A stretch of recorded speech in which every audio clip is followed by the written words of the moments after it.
Okay, we have here two JBL underseat subwoofers. Okay, I made this video for awareness lang. Kasi maraming nagpapaquote sa akin, kukutan ko ng original JBL underseat sub ng set. Biglang babalikan ako, mura lang daw sa Lazada, mura lang daw sa Shopee, mura lang daw ko ganito, bakit daw ganun. So ito yung reason bakit, no? Ito yung kino-quote sa inyo, yung fake, ito original. So i-compare natin how to spot the fake and the original. First, yung model na to, Base Pro SL, matagal nang wala to. So kung meron mang original nito, old stock na ng shop, hindi na pinaparating to ngayon sa Pinas. Wala nang ganitong model. Hindi lang ito yon, no? Marami pang JBL na nakikita ako na fake, na yung GT512, at tagal nang wala noon, yung 12-inch na sub. Marami pa rin nagbebenta ng fake noon. Isa yon sa maraming fake na JBL. So ito yung underseat sub nila na fake, Base Pro SL. Meron ding isang model, Base Pro Nano. Okay? Yan. How to spot the box, hindi maganda yung print. And like to, tignan nyo. Yan, makinang. Ito parang malabo. Tapos pag hindi ka sanay, sasabihin mo orig eh.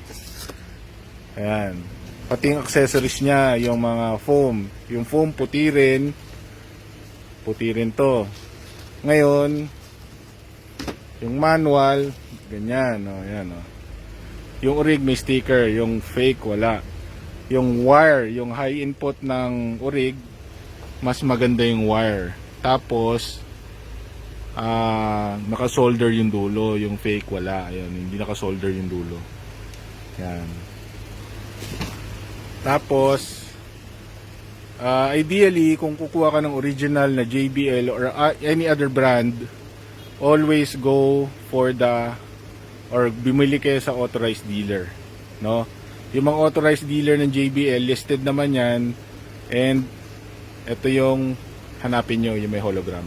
Okay?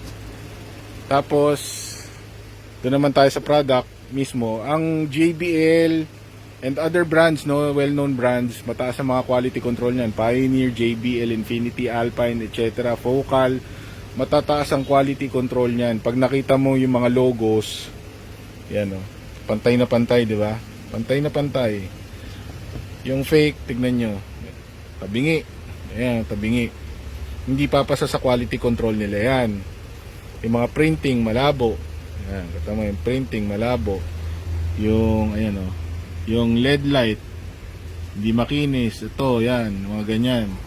Tignan mo yung sa JBL na orig. Ayan, yung mga finish, ayan, oh.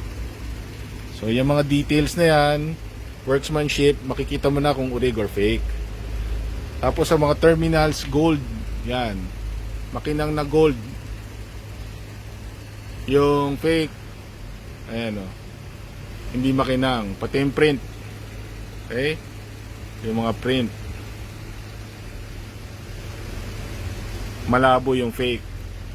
Tapos yung knob nito, maganda yung pihit, no? Hindi siya parang whimsy or ano. Ito, mahirap pihitin, no? Parang maigpit. Tsaka yan, ang laki ng guhit. Okay, pulido pag original. Yan. Ito fake. Okay, for awareness lang. Yan.